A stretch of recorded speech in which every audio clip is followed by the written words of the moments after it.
में हमें एक जलते हुए शहर को दिखाया जाता है, जहां पर एक आदमी ऊपर आसमान से नीचे गिर रहा होता है एक बिल्डिंग के स्विमिंग पूल पर। और यहां से सीन शिफ्ट होता है 28 साल पहले और हमें एक शहर को दिखाया जाता है जहां पर डैन नाम का एक आदमी रहता है और उसके घर में पार्टी चल रही होती है। और वो जब एक सोफे में बैठकर टीवी में एक फुटबॉल का मैच देख रहा होता है तो उतने में ही फुटबॉल के मैदान के बीच में एक अजीब सी रोशनी होती है और उसके बीच से 50-60 हथियारबंद लोग आते हैं जो उनसे कहते हैं कि हम आपका भविष्य है 30 साल आगे का, हमें आपकी ज़रूरत है भविष्य की लड़ाई के लिए। और हमें यहाँ से 1 साल बाद का वक्त दिखाया जाता है जहाँ पर सभी आर्मी अपने सैनिकों को भविष्य में भेज रही होती है भविष्य की लड़ाई में, पर उनमें से बहुत कम लोग वापस लौट पाते थे। इसलिए सरकार आम लोगों को भी भविष्य में भेज रही होती है लड़ाई के लिए। और यहाँ से हमें डैन को दिखाया जाता है जो एक स्कूल में बच्चों को पढ़ा रहे होते हैं। तो उतने में ही उसके फ़ोन में एक मैसेज आता है, जिसके बाद डैन एक मिलिट्री कैंप में जाता है चेकअप कराने के लिए। यहाँ पर उसके हाथ में एक जम बैंड बांध दिया जाता है और उससे बोला जाता है कि आपके पास सिर्फ 24 घंटे अपने काम को निपटाने के लिए, जिसके बाद आपकी बेसिक ट्रेनिंग होगी यहीं पर जाने से पहले। और डैन वापस जाकर अपनी वाइफ से मिलता है जो एक डॉक्टर होती है, जो उसे समझाती है कि तुम अपने डैड से मिलो और इस बैंड को उनसे हटवा दो। जब डैन अपने डैड के पास जाता है इस बैंड को हटाने के लिए, तो यहाँ पर इन दोनों के बीच में पुरानी बातों को लेकर बहस हो जाती है। तो डैन यहाँ से वापस लौट आता है अपने घर में और वो अपनी वाइफ और अपनी बेटी से मिलता है और यहाँ से एक मिलिट्री कैंप में चला जाता है बेसिक ट्रेनिंग के लिए, जहाँ पर उन्हें हथियार चलाना सिखाया जाता है। और ये सब एक आर्म फोर्स के मेंबर होते हैं। जब ये सब आराम कर रहे होते हैं तो तभी एक अलार्म बजता है, तो ये सब जाकर एक जगह में जमा होने लगते हैं जहाँ से ये सब भविष्य में जाएंगे। और ये सब एक एक करके यहाँ से जाने लगते हैं मियामी बीच पर कुछ खराबी होने के कारण ये सब मियामी बीच पर ना पहुंचकर एक ऊंची बिल्डिंग पर गिरते हैं। कुछ लोग जो स्विमिंग पूल पर गिरते हैं तो वो लोग बच जाते हैं और बाकी के लोग जमीन में गिरकर मर जाते हैं। तो उसी समय उनके फ़ोन पर बेस से एक कॉल आती है और उन्हें एक मिशन दिया जाता है लैब से कुछ सैंपल लेने के लिए। और ये सब वहाँ से निकल जाते हैं उस दूसरी बिल्डिंग की ओर। यहाँ पर एक लैब के अंदर उसे वो सैंपल मिल जाता है, जिसे लेकर ये सब वहाँ से निकल जाते हैं पीछे की सीढ़ियों से।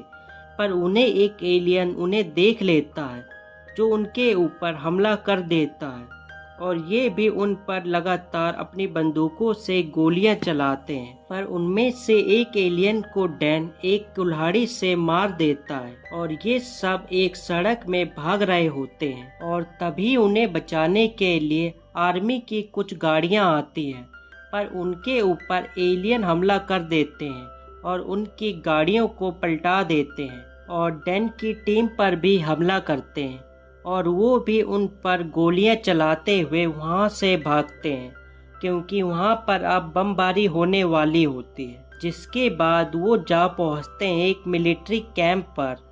यहाँ पर उन्हें एक कर्नल मिलती है और उसे पता चलता है कि ये उसकी बेटी होती है जो अब कर्नल बन चुकी होती है भविष्य में। और वो उसे फीमेल एलियन के बारे में बताती है और ये सब उसे पकड़ने के लिए यहाँ से निकल जाते हैं उस जगह पर जहाँ पर वो एलियन होती है।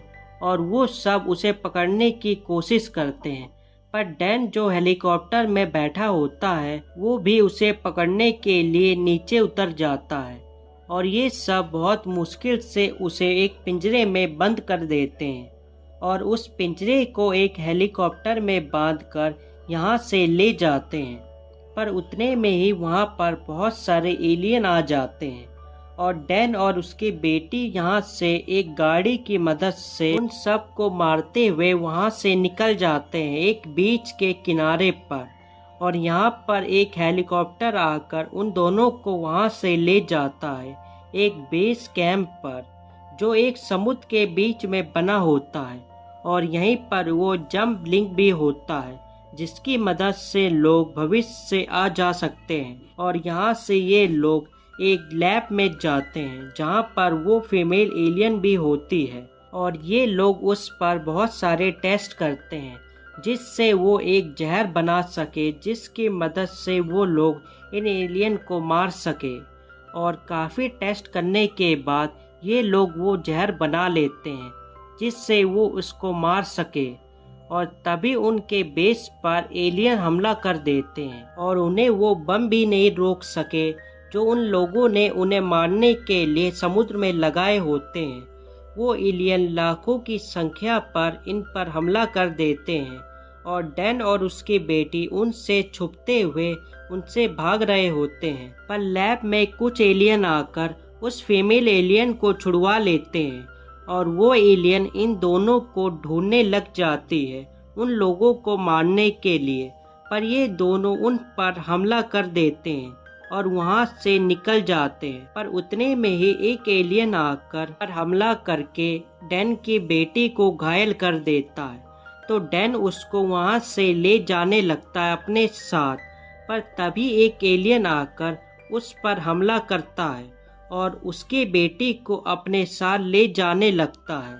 पर डैन भी उसको बचाने के लिए नीचे कूदता है, पर वो वापस आ जाता है अपने समय में और उसके पास वही जहर होता है। और वो कहता है कि इसे बहुत तादाद में बनाकर इसे वापस भेज दो।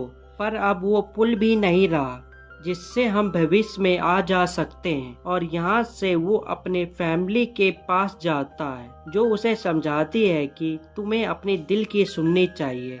और ये वापस से वो एलियन वाले दांत वाले आदमी के पास जाता है उसके बारे में जानने के लिए। यहाँ पर उसे पता चलता है कि इसमें राख है और इसके बारे में जानने के लिए वो अपने स्कूल के एक बच्चे के पास जाता है। यहाँ से उसे पता चलता है कि ये एलियन शिप जिसमें एलियन आए हैं, ये शिप रसिया में कहीं है। इसलिए वो अपने डैड के पास जाता है उनसे मदद मांगने के लिए। और यहाँ से ये सब लोग रसिया में जाते हैं उस जगह के बारे में जानने के लिए जहाँ पर वो एलियन शिप है। और उन्हें वो शिप मिल जाती है और ये सब उसके अंदर चले जाते हैं, वाय दो लोगों के, जो बाहर से उस एलियन शिप पर नज़र रखते हैं। और बाकी के लोग अंदर जाते हैं जहाँ पर उन्हें वो एलियन मिलते हैं। तो ये लोग उन्हें जहर देकर मारने लगते हैं। पर तभी कुछ एलियन उठ जाते हैं और उन पर हमला कर देते हैं और कुछ यहाँ से भाग जाते हैं बाहर की ओर, जहाँ पर डैन के डैड और एक आदमी उन्हें मार देते हैं। और उनमें से एक एलियन बाहर भाग जाता है और दूसरी तरफ वो लोग उस पूरी एलियन शिप को बम से उड़ा देते हैं। और बाहर डैन और उसके डैड उस आखिरी एलियन को मारने की कोशिश करते हैं और यहाँ पर इनके बीच में बहुत लड़ाई होती है। पर डैन उसको भी जहर देकर मार देते हैं और उस पहाड़ी से नीचे गिरा देते हैं। और ये वापस से अपने घर में लौट आते हैं, जहाँ पर डैन के डैड अपनी पोती से मिलते हैं। और ये मूवी यहीं पर ख़त्म हो जाती है और हम मिलते हैं एक नई मूवी के साथ अगली बार, एक बेहतर एक्सप्लेनेशन के साथ।